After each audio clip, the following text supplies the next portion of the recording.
We know that virtual coaching has become more competitive than ever. NASM's got you covered with our virtual coaching course.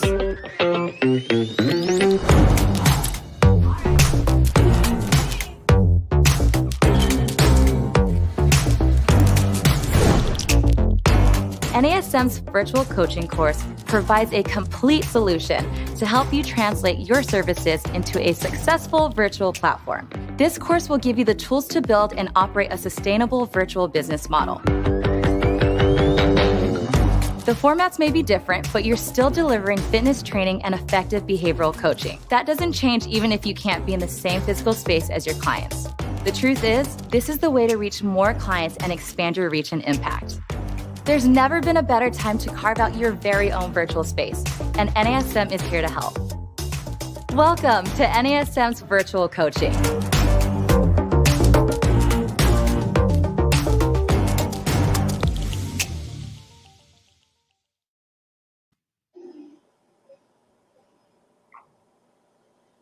Hi, everyone, and welcome to this week's episode of We Speak. My name is Katrina Pilkington, and I'm pretty much just your moderator here as we open up our walls to allow everyone in the room as we have dialogue and discussion about topics that relate to us as a fitness community and as a fitness industry.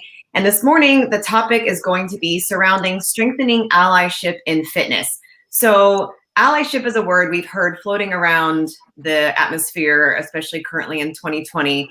And just to give a little background on what this term is defined in my words would be something that is more of a verb versus a noun. It's all about emphasizing social justice, inclusion, and human rights by members of an in-group in order to advance the interests of marginalized outgroups. So for me, it's all about us uniting together as a human race, I guess you can say, in order to understand and empathize with those who may not be able to access or understand how to get into different spaces we can kind of come together. So this week I am speaking with three individuals who I'm going to introduce to you shortly. We have Steve Myers. I'm just going down my list. I can see Carrie Ann Madsen and Tori Lord. Good morning, everyone.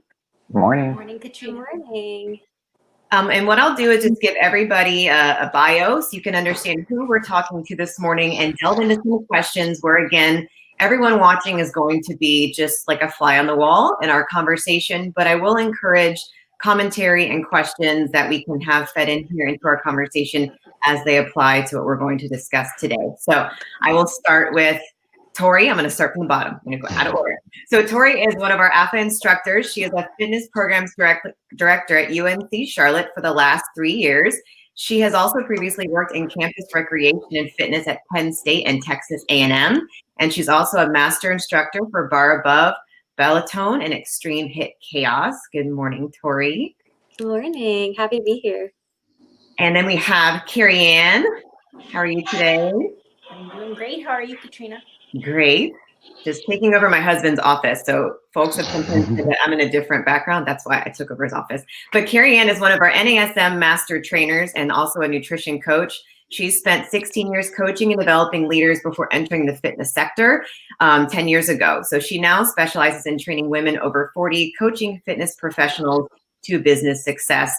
She's a hardworking mom and wife, which I know all about that life. And then finally, we have Steve Myers, who usually is behind the scenes. I know of Hi, him Katrina. as an AFA product, but now I have him here on video. Good morning, Steve.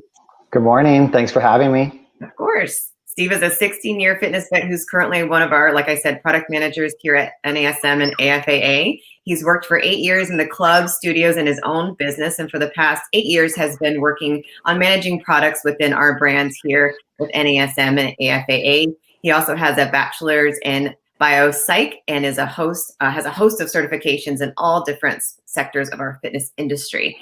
So now that I've introduced who I'm talking to today, let's delve into this lovely topic of strengthening allyship, shall we? So, you know, with everything going on in the world today, the topic today I wanted to touch on was just about allyship in the fitness industry. And I might go out of order on what I plan to talk about as it relates organically. But what I see a lot of is folks who want to get involved in a way of being more inclusive. And then also folks who might feel frozen, stuck, not sure where to go, where to help out. So I just want to kind of put each question that I have out to everyone. Y'all can feel free to chime in, or I can maybe pick at who wants to speak and add some dialogue in. But just for everyone, and maybe I can start with Steve because he and I talk about this often. What does allyship mean to you in your personal life? I think I was thinking about that, and I really just wrote down 3 things. I think it's an authentic trust in others. Mm-hmm. It's a belief in ourselves. And then it's a true curiosity to kind of grow where you don't know or the unknown. And so those are the 3 things I was thinking about. And, when you have a trust in others, you believe that what they have to offer or what you could learn from them will be wonderful. You trust them. Right. When you believe in yourself, you can actually process that different information, not be threatened by it. You know who you are. You're able to actually take in external stimuli, process that, and then fit it into who you are and what you want to offer, as well as be able to see what they do and what they offer and kind of where you hit or where you miss. Right. And then a lot of it has to do with being comfortable going into the unknown. And, we know that. We know that we need to go into the unknown to grow. And that when we go into that unknown, it becomes less unknown, becomes very familiar. We begin to see everything that's similar, and those differences just kind of go away. Right. And then I feel like we come together and then we can grow. No, I love that. I think that's such a perfect way to put it when folks are like, what does allyship mean? Like it's this big term that needs to be so complicated and convoluted when truly it's just, for me too, I agree with you, Steve, on those comments about just finding mutual understanding because we have it somewhere. Yeah. Well, I mean, there's so many more similarities between all of us than differences. So why do we want to focus in on that? It's really just more about kind of understanding how everybody delivers in their own personal way, and then how you can grow from that, because we can always grab little things from other people, incorporate them into what we do, and then the unknown becomes more known. Right. Absolutely. I love that. Thank you. So Carrie Ann and I have worked together on a racial equality for Fit Pros group that we kind of started at the peak of everything going on, and I know that she's done a lot of work on this topic personally. I would love for you to kind of speak on that. Sure.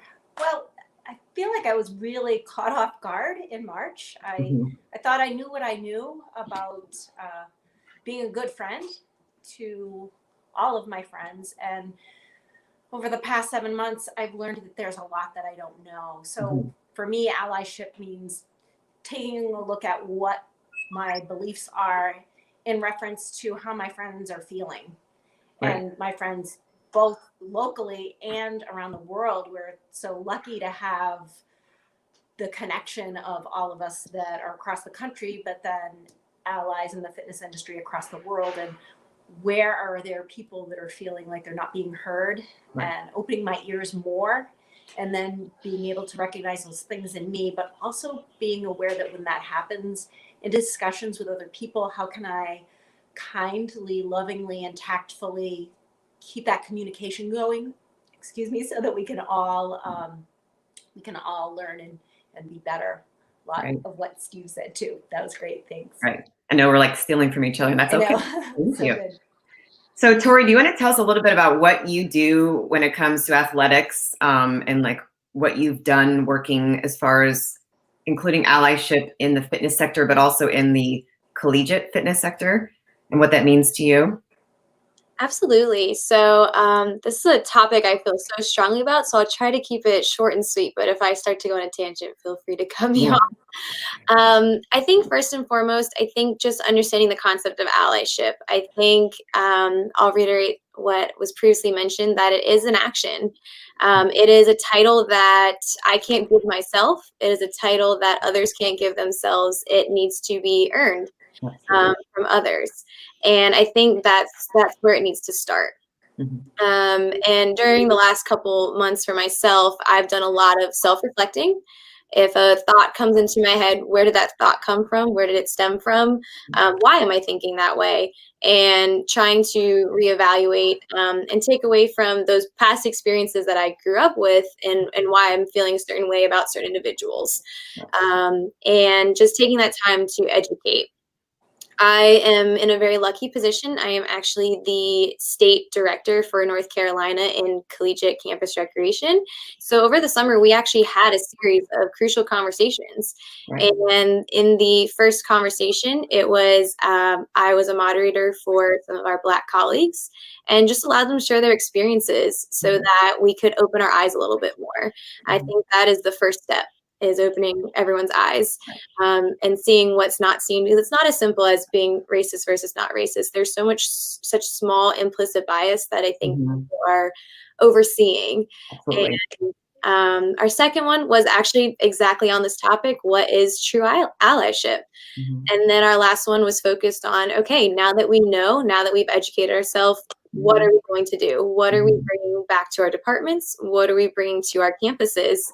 And I think that's just something that was really helpful and something that I'm hoping to keep the conversation going, because it's really easy to make this a check mark and feel like you've covered it, but it's not that simple. Right. And if there's one thing that I hope everyone can take away from as you're listening to this, is there's 4 really true ways to be an ally. First is to acknowledge your white privilege, acknowledge that it's there, that it exists. 2, to be willing to break the barriers of your white privilege and get out of the comfort zone that is your white privilege. Next, I would tell you to use your white privilege to help the movement.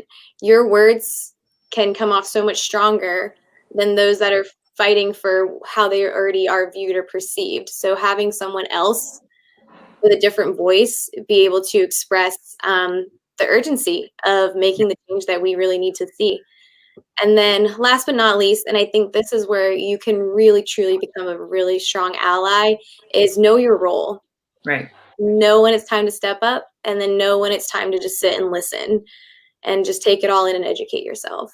Right. No, I love that. Thank you, Tori. And I truly appreciate all 3 of you being here to have this conversation with me today, because sometimes I feel as if I have conversations and I'm all about dialogue, and dialogue opening up connectivity, like Steve mentioned earlier. But also, I have gotten some commentary about folks sometimes feeling like this is not the space to talk about this, because, we're about fitness, we're about personal training, we're about group fitness. But what I would love for each one of you to maybe delve into is, why does this matter? Why does this topic matter? Why does social injustices need to be talked about in the fitness industry, being that we are fitness leaders in this space? I know what I would say, but I would love some input from my lovely panel. Lovely is the word of the day today.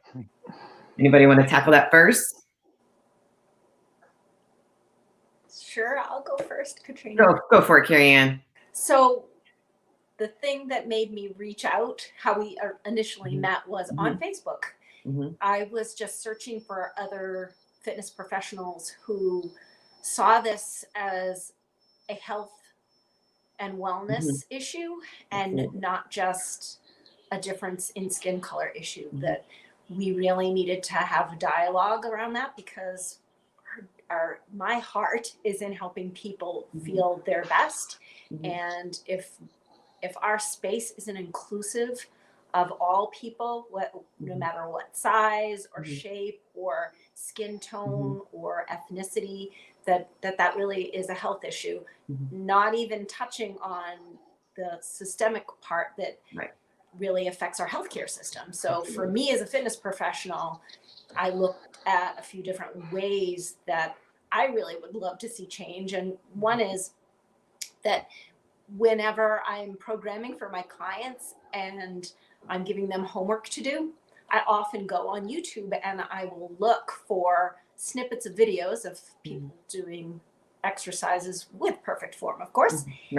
And there just has not been a lot of diversity. And so whether or not all of my clients are diverse or not, I feel as a fitness professional, it's really important for us to portray all different sizes, colors, shapes of people in a variety of settings in exercise. And that's one way that I think is very important for us, so that our clients feel accepted, that they're part of this journey with us for their health and wellness, that and they're included. Right. Absolutely. So I hope that answered your question. No, that's perfect. Thank you. So Steve, why do you feel in group fitness that this matters? That this is Oh man, I wasn't even gonna say group fitness, but I just think in fitness in general, as we expand into a more wellness, and we start to see that, especially during COVID and quarantine and lockdown, it's not so much about just getting in shape. It's really about feeling good and thriving in all aspects of our lives. And you can't even begin to tell me or anybody else that you're helping someone when you don't believe in who they are. You don't trust in who they are. You can't understand in who they are. And so I think that we need to lead the movement by expanding out and really helping people not only become fit and healthy in that sense, but through relationships and through perspective of the world. I mean, we don't want to be isolated. And I don't know why we're moving towards that. It doesn't make any of us feel good. There's tons of anxiety. So we in the fitness space have an opportunity to really bridge those gaps. We look at the importance of relationships. We look at the importance of community, social interaction, all of these things. And how can any of this really, truly be healthy for us if we don't love one another, believe in one another, see the differences and how we can grow there? And so to me, it just is always about what fitness has been. You have to help people be healthy.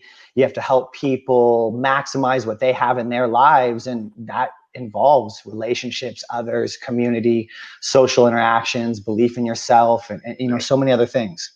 Right. No, I agree. Because, a lot of the time when I share my story on my other platforms, my own personal social media channel, I explain that equity is a huge piece of the fitness industry that I feel we can zero in on. As someone of a marginalized population and growing up having pretty much zero representation, I saw myself as needing to, even if I felt like the only, I had to step up to be that representative for other kids, especially kids in our future who sometimes don't have access to physical fitness or exercise or proper nutrition as everybody else does. So it does take that unification of an ally working with a marginalized human to help uplift them. And I think that's so important what you said, Steve, to say you need to believe in the clients you work with and the students that you have coming into your class. And as we're seeing right now in this time of social distance, it's not just about, let me just go online and do a virtual class or virtual session. Right. How do we drive people to really feel motivated and feel like they belong, right? Well, and to feel accomplished, because we all want to feel accomplished at the end of the day. We're a very productive, production-based society. So it's important to feel accomplished. And I think that you can do that as a fitness professional. It's a little different now. Right. I want to touch on one thing that I think Tori mentioned, and it's allyship is never a box you check. It's like fitness or wellness. It's an ongoing journey. You have to constantly be involved in it. It's never over. It's like a growth mindset. If you have a growth mindset in life, that every day there's something to learn and there's a place to get better. Absolutely. And actually I was going to not pick on Tori, but Tori made a mention of a really great topic as far as in that collegiate mindset, having uncomfortable conversations, being a tool through this process. My next question was going to be about what tools everyone's using personally and professionally to feel like they're doing the work of allyship. So how do you feel those conversations have helped foster some of this progression with this topic, Tori? Great question. And I'll kind of piggyback off of what Steve said earlier and talking about how we're constantly moving, how we're constantly growing. It's always changing. How unfortunate would it be if we had instructors who played the same playlist over again, had the same choreography over and over again, use the same cues so that they become so redundant that they get zoned out now. So again, the conversation has to keep going. It needs to be continuous. And those conversations need to happen with your management, with your other instructors. It's more than just getting the numbers into the room. It's about having them come back. It's about making them feel challenged, successful, welcomed. And that stems from first your marketing. That stems from your management, from the top down, whether it be your mission or your vision statement. And it can be anything as small as your class plans, your word choices, your playlists. Right. And I think we all need to take a step back and see if our playlists are catered to us as instructors, or are they catered to the people we're trying to bring into the doors. Right. And that's where I think that a lot of this can come from.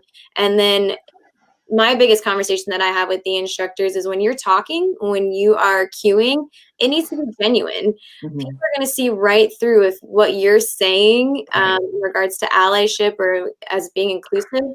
They're gonna see through that ingenuity if that's not where it's at. So just taking that extra time to reassess what you're currently doing, what you're offering, even if that means recording yourself teaching a class, then could I have said this better, or like how did people react to this as I said it?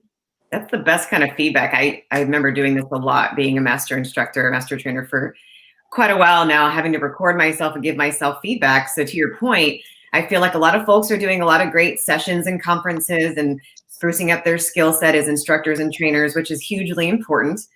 And being an ally is part of that. So working on yourself as a human to understand, one of my biggest areas of focus is, what are your biases? What are some things you could focus on? What are some different ways that you can enhance yourself as far as being a good human, which then helps you be a good, effective fitness leader and coach?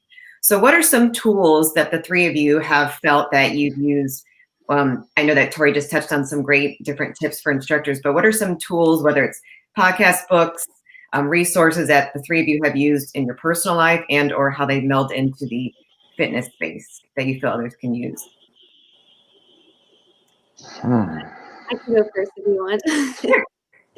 So I think first and foremost is to ask questions.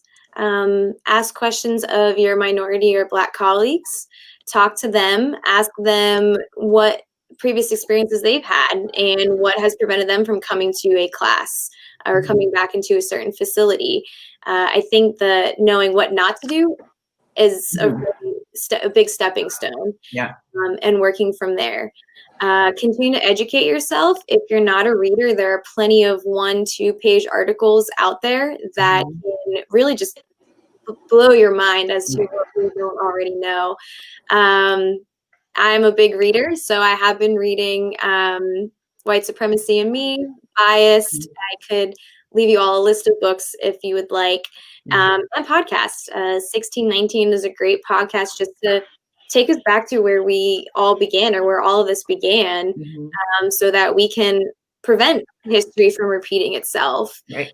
So there's so much, but I think the one-on-one interactions and having conversations with people, and again, having those difficult conversations, I think now is more important than any time to be able to have those conversations. Like, where do you feel like you are with your inclusivity in your classes, or your songs all sound the same? Why? If your response is, oh, I just get caught up in my own music, well, that's a conversation that we need to continue to have then as an instructor. So there's so much reading material out there, but I think personal experiences can really set the stage, instead of having someone who speaks eloquently or an author who writes really well. But I think all of them, all those books, podcasts, they're phenomenal. They're wonderful. If you have the time, please listen to them. Awesome. Thanks, Tori. Carrie Ann, what about yourself? I'm the same as Tori. I love books, but I find that as soon as I sit down to read, I start to get sleepy. So I listen to a lot of books and podcasts. And like Tori, I think that I probably listened to a lot of the same books. One that really stands out to me was Stamped from the Beginning by Dr. Ibrahim Kendi. It was a phenomenal book. I listened to both of them because I also have a young adult daughter, and it was important for us to have that conversation too, even though we're all isolated in the house right now, because I'm still furloughed. So I am not at work with my colleagues, being able to have these great conversations like y'all have been talking about in that space. But I also have been using social media a lot too, to connect with other like-minded people, even around the world, which has been really cool. I'm talking to somebody on Thursday from Australia, Yeah. about diversity and body positivity and how we can get more of those images and videos out for instructors, trainers, and lay people to be able to see faces that look like them being fit and healthy and feeling good, like Steve had said earlier. So I'm also trying to be more involved in my town as well. I want to be both. I live in a very small town in New England with a lot of wonderful, caring people. But we also found that there was so much that we didn't know, those implicit biases that we're trying to unravel. So did a little search around town, and there have been a few groups popping up between the library and some of the churches. Even if you don't belong to a denomination, that's one of my suggestions. Because I joined something called Beloved Conversations, which was really nice. I'm not a member of that church, but they welcomed me with open arms. So that's helping me continue my learning process now that that's not, as this topic has become quieter in the media. I think we need to keep the conversation going, and we have a great platform to do that too. That's a good point. And I'm not sure if I planned it this way, but this is why I want folks to understand this is not a political stance. This is not about anything other than human rights and understanding how to be a good leader for those humans. So I don't want the conversation to stop this week because of any which reason other than we need to move forward and keep the momentum going. Any tools that you would like to share, Steve? I'm more of just mixing it up with people, Katrina, and I think you know that. We mix it up a lot and have conversations. So I think that I learn a lot about myself by listening to myself in other situations, by reacting to how I feel when you put yourself in a situation. I do listen to music a lot, read a lot of books and stuff like that, but it's all over the place. So, I mean, one of my favorite books is Siddhartha, which doesn't really have a lot to do with allyship or anything like that, but it is a book that's about self-reflection and that the world is really a reflection of who you are and what you believe. So if you're unhappy with that, change that. I just think that you got to get out there and you got to blur those lines. If the lines are perceived to be big and strong and dominant, then nothing happens. When you cross those lines, you realize things aren't the way you thought they were. Right. Yeah. It's hard when bubbles are getting burst, right? I say this a lot. I talk about bubbles getting burst, and I feel the first initial reaction, which is a normal one, is that folks tend to get very defensive right off the bat. Defensive. But what I do speak about, because I do lead workshops on implicit bias and I talk through DEI work with myself as a consultant, but defensiveness limits understanding and shows a fixed versus a growth mindset. So having that in mind is the key. Well, you get defensive because you feel insecure. Someone's pushed on something of your own and you don't understand what's going on. So you immediately push back, you put up that defense, that wall. When in reality, you should actually start to listen more. You should pay attention. You should get out of your own emotions and go, okay, why did I feel that way? Obviously, they're touching on something, because usually when you feel defensive, it's because there's been a relevant point or something's happened that's gone, whoa, okay, maybe I didn't see that. Maybe I wasn't expecting that. Maybe, I was unaware of that. And so work through that. I loved it. What Tori was saying is, listening, know when you need to speak up, need to stand up, also know when you need to sit down. Because there's a lot of times you just need to sit down and just listen, and like I said, Katrina, we're not going to go into a lot of the personal conversations you and I have had, but I've talked a lot about sitting down, and I've also talked a lot about standing up and getting uncomfortable, and I say things that make a lot of people uncomfortable. And as I say things that make a lot of white people uncomfortable, that's especially true. And I say things that shock a lot of people of color. Yeah, because it's always going to be uncomfortable, right? Like, what do we do that's good for our growth, not just physically, but also mentally and socially, that is comfortable, that is just going to feel great, and there's hearts and butterflies. Sometimes no, it's not like that. No, it's meant to rock you a little bit and shake you in order to move you in a different direction, in a good direction. So I know the three of us can't even count, 4 of us could sit here all day and talk about this topic, but I'm just grateful to have allies like yourself come on here and share a little bit from your perspective with our audience. So thank you to the three of you. I can leave your contact and social media handles for some on the actual live page for those that want to keep in touch. But the biggest takeaway I have from the three of you is just to keep conversation and keep lines of communication open. I know I'm an open book. I answer DMs all the time with folks that are like, I don't know if this question's stupid or not, but the only question that's stupid is the one that's not asked or discussed and that you can get on the other side from. So I appreciate the three of you taking the time to talk to me today. And if anybody has questions about this topic, feel free to comment, even if you watch this later, or find those of us that are on this panel on social so we can continue these conversations. Allyship is a part of being a leader, not just a fitness leader, but a leader in our world. So hopefully everybody's on their own journey, willing to be open and learn and grow in that respect. So thanks for joining us here on We Speak, and we will see you next week.